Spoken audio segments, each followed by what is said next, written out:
Job, chapitre 42. Job répondit à l'Éternel et dit: Je reconnais que tu peux tout, et que rien ne s'oppose à tes pensées. Quel est celui qui a la folie d'obscurcir mes desseins?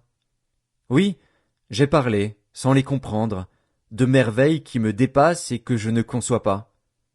Écoute-moi, et je parlerai. Je t'interrogerai, et tu m'instruiras. Mon oreille avait entendu parler de toi.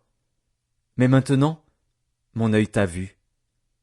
C'est pourquoi je me condamne et je me repens sur la poussière et sur la cendre. Après que l'Éternel eut adressé ces paroles à Job, il dit à Éliphaz de Théman: Ma colère est enflammée contre toi et contre tes deux amis, parce que vous n'avez pas parlé de moi avec droiture comme l'a fait mon serviteur Job.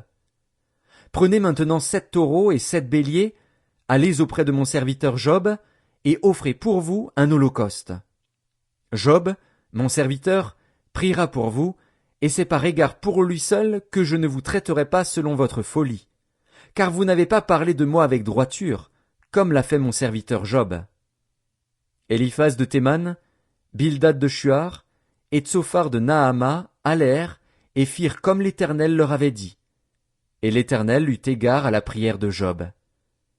L'Éternel rétablit Job dans son premier état, quand Job eut prié pour ses amis, et l'Éternel lui accorda le double de tout ce qu'il avait possédé. Les frères, les sœurs et les anciens amis de Job vinrent tous le visiter, et ils mangèrent avec lui dans sa maison.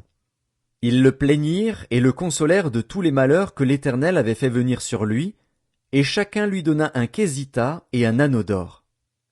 Pendant ces dernières années, Job reçut de l'Éternel plus de bénédictions qu'il n'en avait reçues dans les premières. Il posséda 14 000 brebis, 6 000 chameaux, 1 000 paires de bœufs et 1 000 ânesses. Il eut 7 fils et 3 filles. Il donna à la première le nom de Jémima, à la seconde celui de Ketsia, et à la troisième celui de Kéren Hapuk. Il n'y avait pas dans tout le pays d'aussi belles femmes que les filles de Job. Leur père leur accorda une part d'héritage parmi leurs frères. Job vécut après cela 140 ans, et il vit ses fils et les fils de ses fils jusqu'à la 4e génération. Et Job mourut, âgé et rassasié de jours.